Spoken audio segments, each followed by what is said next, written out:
muitos e muitos anos, num antigo vilarejo esquecido pelo tempo, um casal deu à luz a duas meninas, Luna e Isabel. Aquele lugar, no entanto, condenava-se ao nascimento de crianças idênticas. Espelhadas, era como costumavam dizer, achavam uma aberração, obra das artes proibidas. Os poucos casos conhecidos sofreram com a ignorância daquelas pessoas. Todas as crianças e suas mães eram condenadas a queimarem vivas.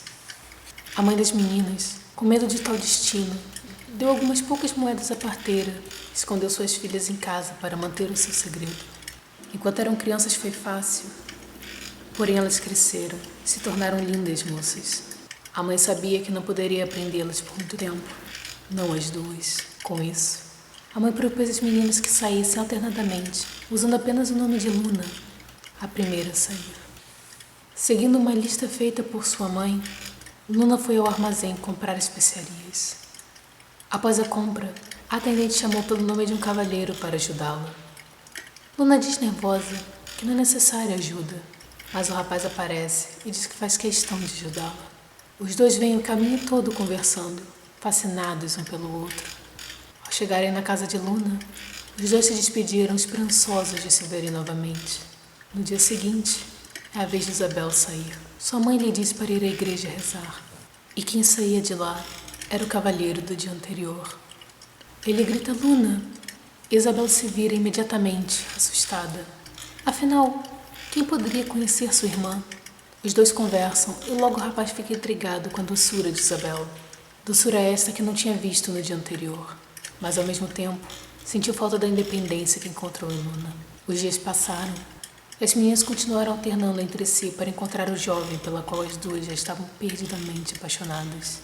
Elas fizeram um acordo de que quem o rapaz pedisse em casamento primeiro, a outra deveria deixar o caminho livre e com isso jamais voltar a sair de casa. Das duas, Luna era mais forte e sabia que Isabel não suportaria viver longe do amado. No entanto, no dia em que tomou sua decisão de se afastar de uma vez por todas do rapaz, ele lhe propôs casamento.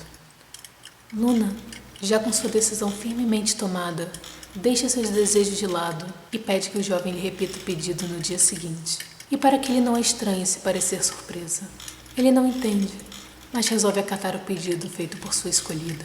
No final, o rapaz gostava mais da mulher guerreira e decidida do que da doce e frágil menina. No dia seguinte, Isabel volta radiante do encontro com o rapaz.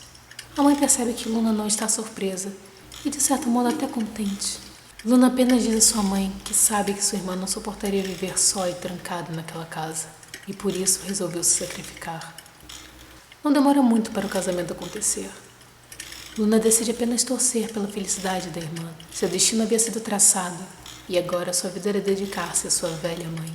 Mas os anos se passam e logo ela se vai. Não havia mais ninguém para cuidar. Seu pai já tinha morrido quando era criança e de sua irmã nunca mais tinha ouvido.